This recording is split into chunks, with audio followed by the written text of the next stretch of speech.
प्यारे बच्चों, कोविड-19 के कारण आप सभी अपने अपने घरों में रहकर ही अपनी पढ़ाई कर रहे हैं। ऐसे समय में आप अपनी पढ़ाई को रोचक तरीके से सीख समझ सकें, इसके लिए झारखंड सरकार द्वारा प्रस्तुत किया जा रहा है हमारा दूरदर्शन हमारा विद्यालय कार्यक्रम।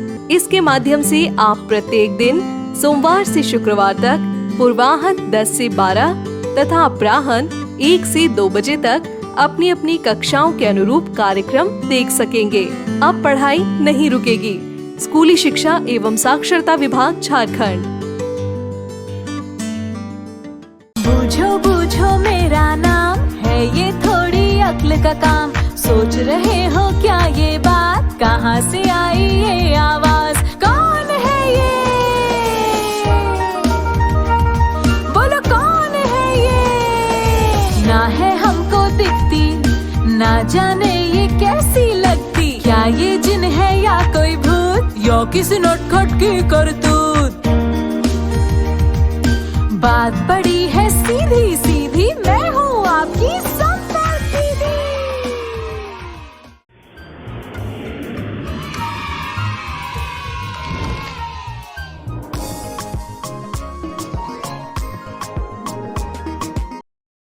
अपवर्त्य और समापवर्त्य।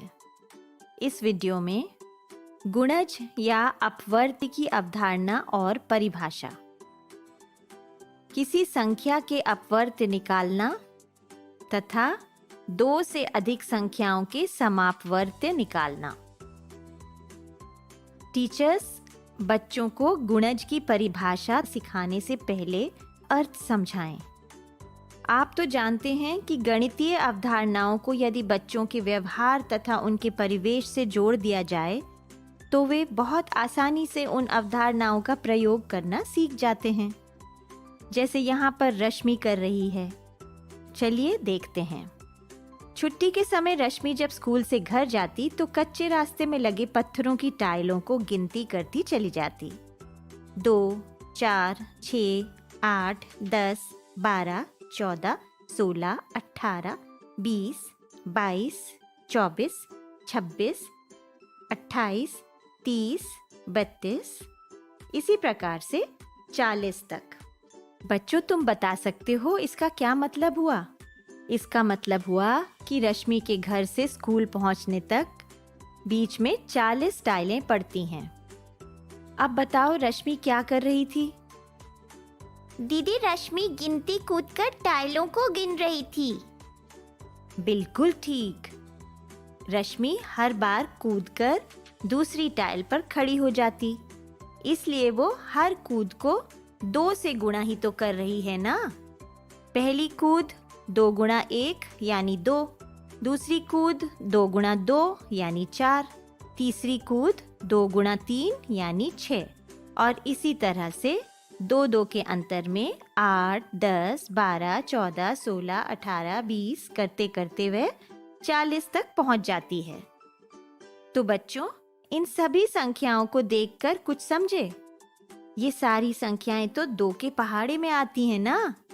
किसी भी संख्या के पहाड़े में आने वाली सभी संख्याएं उस संख्या की गुणज कहलाती हैं। गुणज यानी गुणा से जन्म लेने वाली या गुणा करके मिलने वाली संख्याएं। 2 के गुणा से जो भी नई संख्या हमें मिलेगी वो 2 की गुणज कहलाएगी, जैसे 2, 4, 6, 8, 10 इत्यादि। वो 2 गुणा 100 हो, 2 गुणा 999 हो, या 2 गुणा 10,000 हो, या कितनी भी बड़ी संख्या हो, होगी वो 2 की ही गुणज, क्योंकि वो हमें 2 से गुणा करने के बाद मिली है। तो इसी तरह 3 के गुणज हुए 3, 6, 9, 12, 15, 18 इत्यादि। 9 के गुणज हुए 9, 18, 27, 36, 45 इत्यादि। 12 के गुणज हुए 12, 24, 36, 48, 60 इत्यादि। ठीक है, तो अब आपको समझ आया कि हमने पिछली कक्षा में पहाड़े क्यों याद किए थे, क्योंकि अब उनकी जरूरत पड़ने वाली है। चलिए मैं ब्लैक बोर्ड पर पहाड़ा चार्ट बनाकर इस बात को समझाती हूँ। यह रहा हमारा पहाड़ा चार्ट। इस पहाड़ा चार्ट में 1 से लेकर 10 तक सभी संख्याओं के गुणज कितने साफ साफ दिख रहे हैं, सीधे भी और आड़े भी। अच्छा, एक चीज दिख रही होगी, इसमें ध्यान से देखिए। क्या आपने देखा कि हर संख्या के नीचे या उसके सामने गिनती कूदने के पैटर्न में संख्याएं अंकित हैं? तो फिर गिनती कूदना क्या है? अरे भाई, 2 की गिनती कूदना यानी 2 के गुणज, 3 की गिनती कूदना यानी 3 के गुणज। जिस भी संख्या की गिनती कूदी उसके ही गुणज बनते चले गए।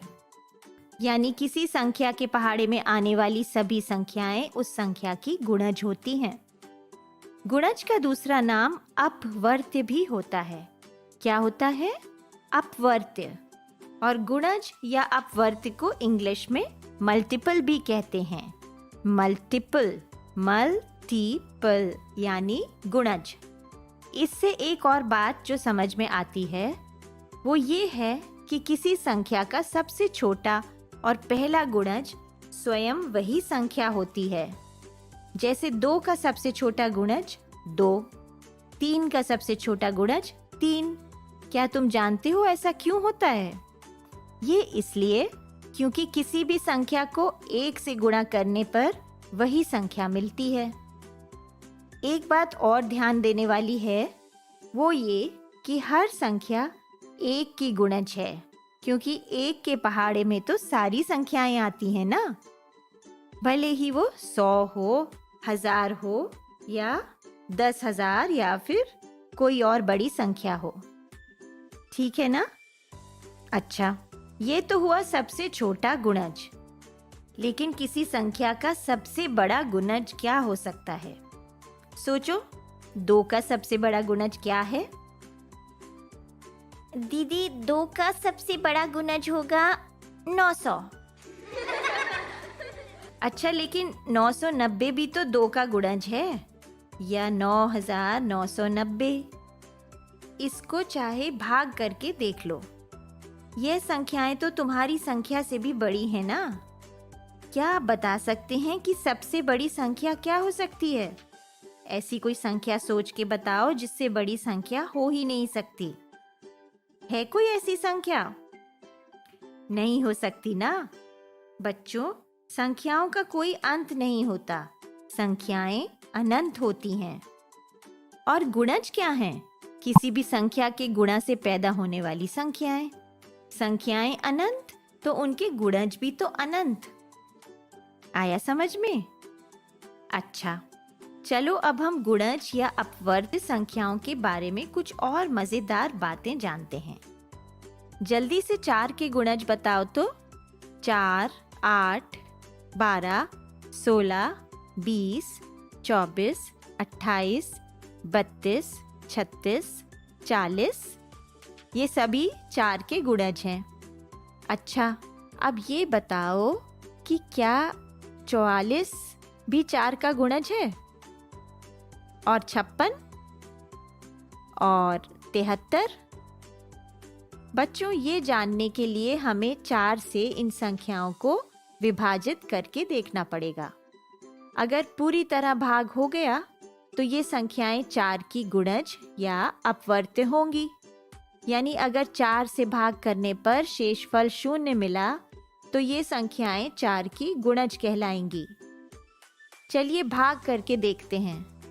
यह देखो, 44 को 4 से भाग किया तो शेषफल 0 मिला, और 56 को 4 से भाग किया तो भी शेषफल 0 मिला। लेकिन 73 को 4 से भाग करने पर शेषफल 1 बच जाता है। इसका मतलब ये हुआ कि संख्या 44 और 56 4 के अपवर्त्य हैं, लेकिन 73 नहीं है। आज आपकी तरह रश्मि ने भी स्कूल में गुणज या अपवर्त्य के बारे में पढ़ा। स्कूल में रश्मि ने गिनती कूदकर टाइलों पर चलने वाले खेल के बारे में अपने मित्र विजय को बताया। तो घर लौटते समय विजय ने कहा, रश्मि, तुम बस 2-2 टाइल कूद सकती हो, मैं तो 3-3 कूद सकता हूँ। देखो। बस फिर क्या था, रश्मि 2-2 की गिनती कूदने लगी, 2, 4, 6, और विजय 3-3 की गिनती कूदने लगा, 3, 6, अरे 6, हम तो एक ही टाइल पर आ गए। रश्मि, अब से जब भी हम एक टाइल पर आएंगे तो ताली बजाएंगे, ठीक है? दोनों बच्चों को अपना ये खेल बहुत मजेदार लगा। अब बच्चों, तुम बताओ, रश्मि और विजय किस नंबर की टाइल पर आकर फिर से ताली बजाएंगे? कैसे पता चलेगा? चलो पता करते हैं। तो 2 के अपवर्त हुए और 3 के अपवर्त हुए। अब देखो, छठी टाइल पर तो वे दोनों एक साथ खड़े होकर ताली बजा ही चुके हैं।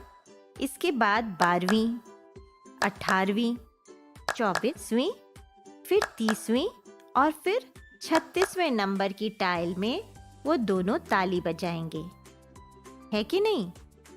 तो बच्चों, 2 या 2 से अधिक संख्याओं के अपवर्त्यों में जो संख्याएं समान होती हैं उन्हें समान अपवर्त्य या समापवर्त्य कहते हैं।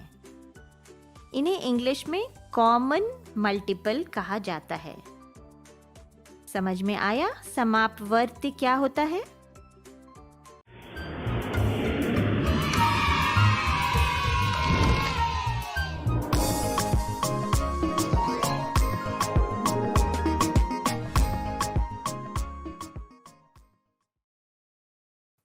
लघुत्तम समापवर्त्य। इस वीडियो में लघुत्तम समापवर्त्य की अवधारणा और परिभाषा तथा 2 या 2 से अधिक संख्याओं का लघुत्तम समापवर्त्य निकालना। टीचर्स, इसी कक्षा में आगे चलकर बच्चों को असमान हर वाले भिन्नों की संक्रियाओं वाले प्रश्न भी हल करने हैं। आप तो जानते ही हैं कि वहाँ पर बच्चों को लघुत्तम समापवर्त्य निकालने की ज़रूरत पड़ती है। इसलिए बच्चे इसे जितना लिख लिख कर हल करेंगे, उन्हें उतनी ही जल्दी लघुत्तम समापवर्त्य निकालना आ जाएगा। तो चलिए पहले हम 2 और 3 के अपवर्त्यों की एक तालिका बना लेते हैं। इस तालिका में 1 से 20 तक संख्याएं लिखी हुई हैं। इन संख्याओं में से जो भी संख्या 2 और 3 की अपवर्त्य है, उस पर इस तरह सही का चिन्ह लगाते चलेंगे। तो अब इस तालिका में देखकर बताओ कि ऐसी कौन कौन सी संख्याएं हैं जिनमें 2 और 3 दोनों के अपवर्त्यों पर सही का निशान लगा हुआ है। 6, 12 और 18, है ना?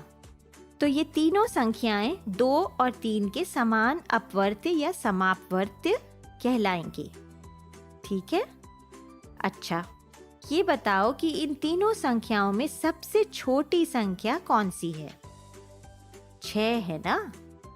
तो सबसे छोटे समापवर्त्य को लघुत्तम समापवर्त्य भी कहा जाता है। लघुत्तम मतलब सबसे छोटा और समापवर्त्य मतलब समान अपवर्त्य। तो सबसे छोटा समान अपवर्त्य हुआ लघुत्तम समापवर्त्य। बच्चों, लघुत्तम समापवर्त्य को शॉर्ट फॉर्म में LS भी लिखा जाता है। इंग्लिश में इसे लीस्ट कॉमन मल्टीपल कहा जाता है और शॉर्ट फॉर्म में LCM लिखा जाता है।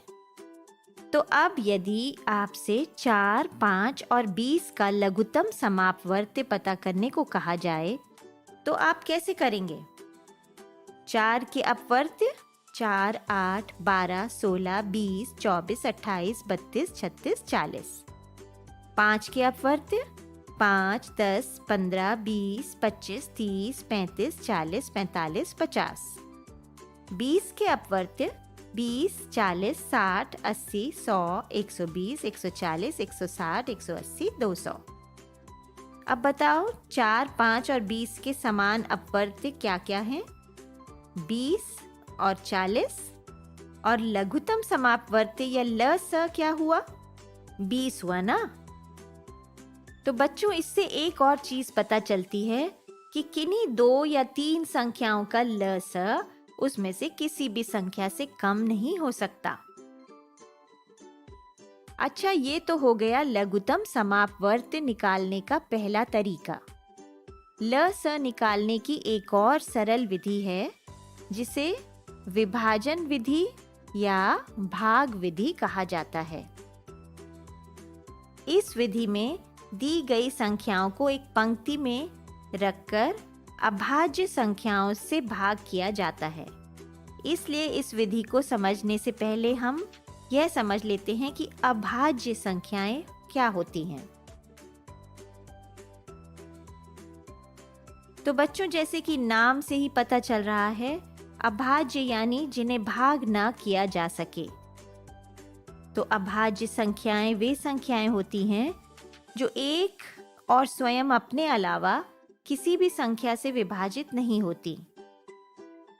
जैसे 2, 3, 5, 7, 11, 13, 17, 19, 23 इत्यादि। देखो, ये सभी संख्याएं एक और स्वयं अपने अलावा किसी भी संख्या से भाग नहीं की जा सकती। करके देख लीजिए, चाहे नहीं हो सकती ना। तो ये तो हुई अभाज्य संख्याएं। हम इनके बारे में अगले वीडियो में और विस्तार से समझेंगे। यहाँ बस यह जानते हैं कि इन संख्याओं से कैसे हम लघुत्तम समापवर्त आसानी से निकाल सकते हैं। तो ऐसा करते हैं कि यही संख्याएं जिनका हमने पहले तरीके से ल निकाला था, यानी 4, 5 और 20 का ल किसी और विधि से निकाल कर देखते हैं कि एक ही उत्तर आता है या नहीं। चलो करके देखें।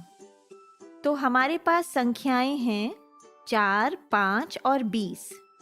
सबसे पहले हम इस तरह से लाइन के एक तरफ इन तीनों को एक के बाद एक कॉमा लगाकर लिख लेंगे। कॉमा इसलिए लगाया जाता है ताकि तीनों संख्याएं अलग अलग दिखें। विभाजन विधि में हमें ऐसी छोटी अभाज्य संख्या से भाग शुरू करना होता है जो दी गई संख्याओं में सबसे ज्यादा संख्याओं को भाग कर सके। इसके बाद बड़ी अभाज्य संख्याओं की ओर बढ़ना होता है। इसका मतलब अब हमें कोई ऐसी सबसे छोटी अभाज्य संख्या ढूंढनी है जो 4, 5 और 20 को भाग कर सके। सबसे छोटी अभाज्य संख्या है 2, तो हम 2 से इन दी हुई संख्याओं को भाग करेंगे। वो संख्या जिससे हमें दाईं तरफ लिखी सारी संख्याओं को भाग करना है, उसे हम एक रेखा खींचकर बाईं तरफ लिख लेंगे। जैसे यहाँ पर हम 2 को लिख लेंगे। फिर इस पहली लाइन के भाजक और भाज्यों के नीचे एक लंबी रेखा खींच लेंगे।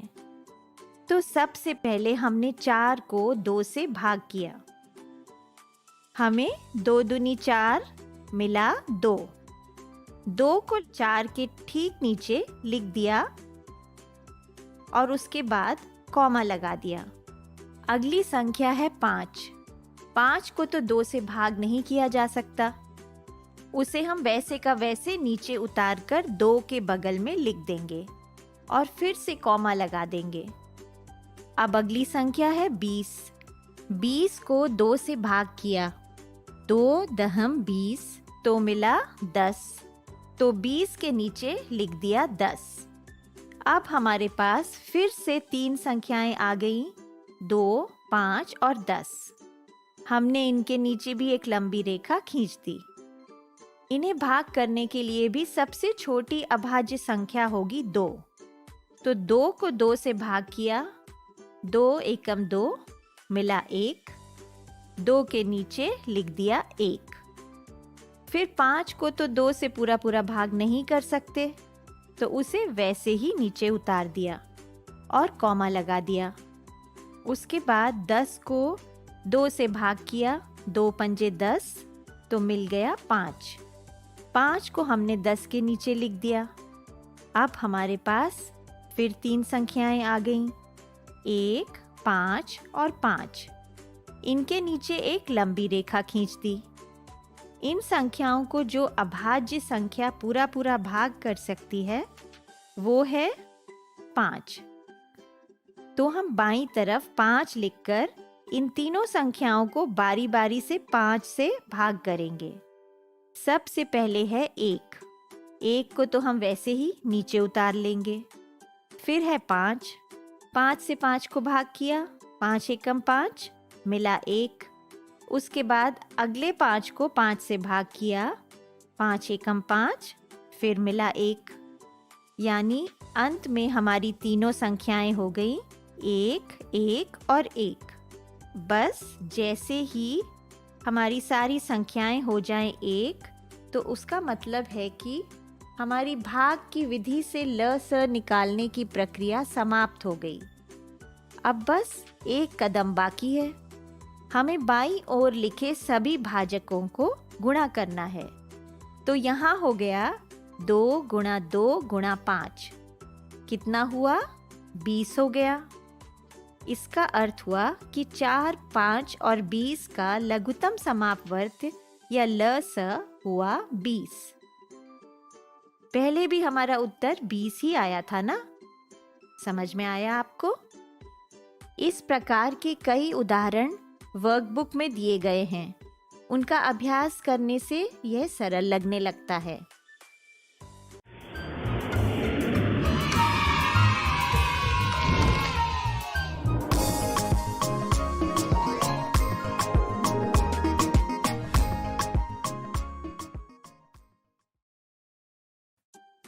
अपवर्तक।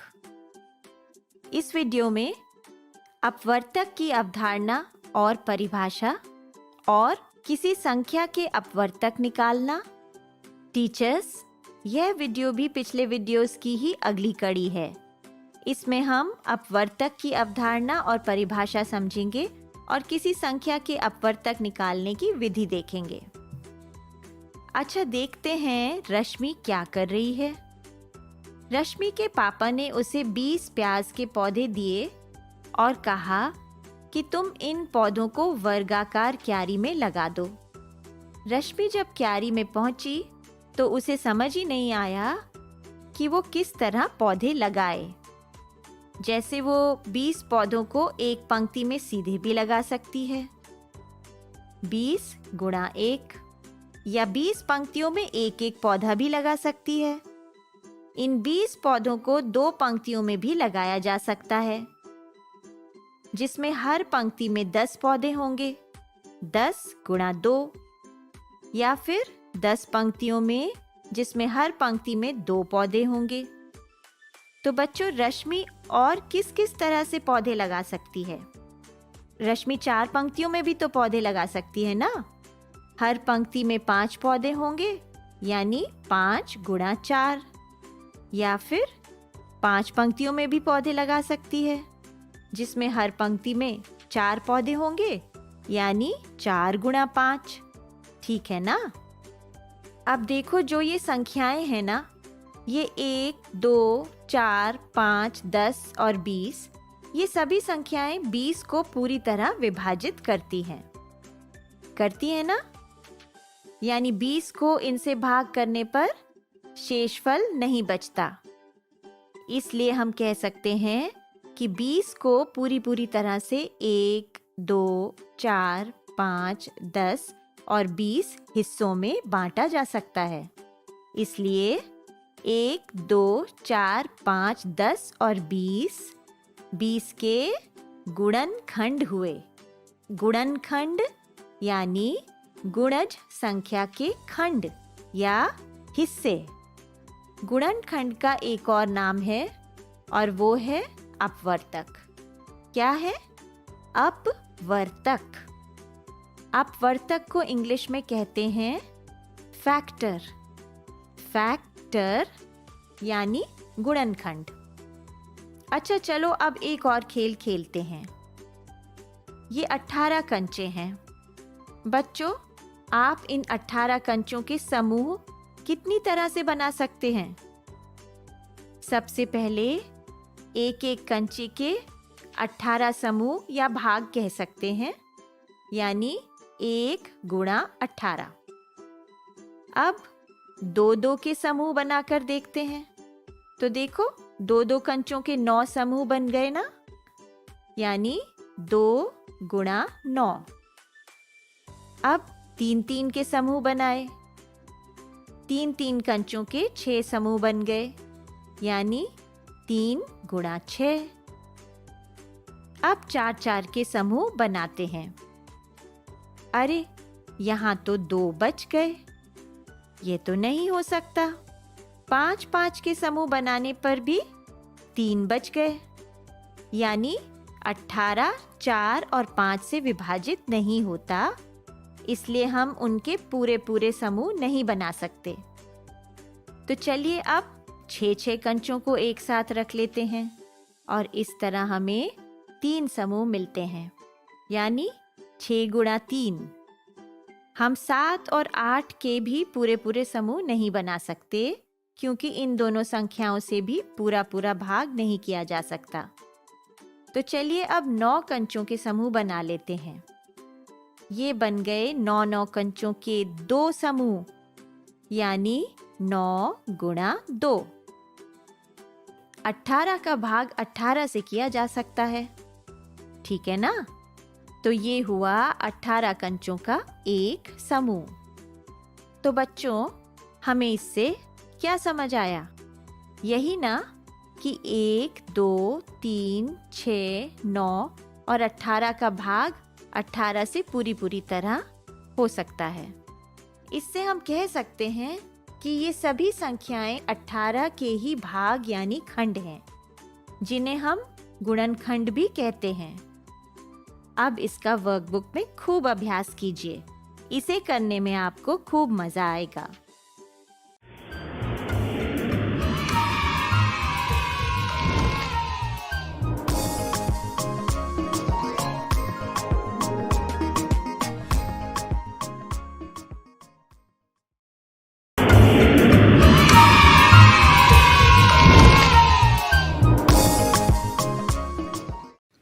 समय। गतिविधि आओ बने कैलेंडर। इस गतिविधि से बच्चे कैलेंडर को भली भांति समझ जाते हैं। 12 महीनों के नाम और किस महीने में कितने दिन होते हैं, ये खेल खेल में उन्हें याद हो जाता है। टीचर्स, सबसे पहले आप 12 पन्ने लें और हर पन्ने पर एक एक महीने का नाम लिख लें। हर माह के नीचे उस माह में कितने दिन हैं, यह भी लिख दें।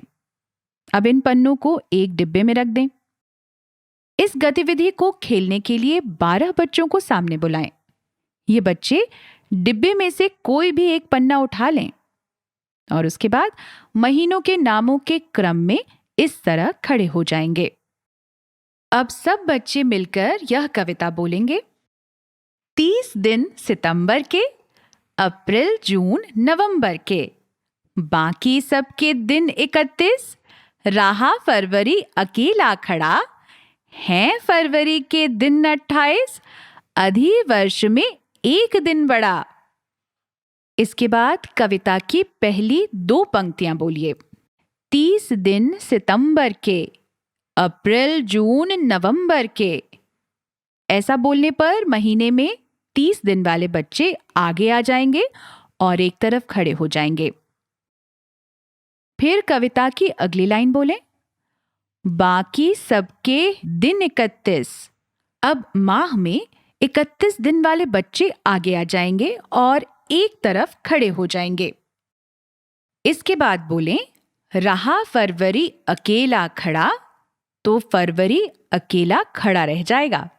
फरवरी के पेज के पीछे लिखा होना चाहिए अधिवर्ष 29 दिन। टीचर्स, इस खेल को कविता के साथ 2-3 बार करवाएं।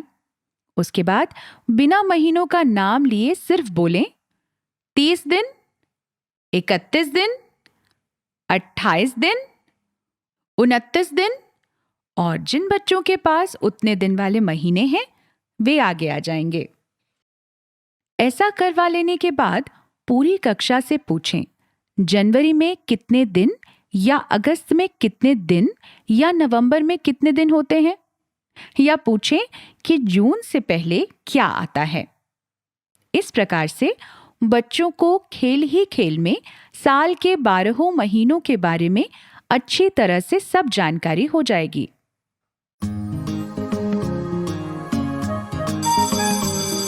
ओके बच्चों, बाय बाय बाय। बच्चों अब मैं जाती हूँ, कल फिर मिलने आती हूँ। इंग्लिश में अब होंगी बातें, मैथ सीखेंगे हंसते गाते। पहेली, किस्से और कहानी सुनना अब तुम मेरी जुबानी। बात बड़ी है सीधी सीधी, मैं हूँ आपकी संपर्क दीदी। संपर्क फाउंडेशन।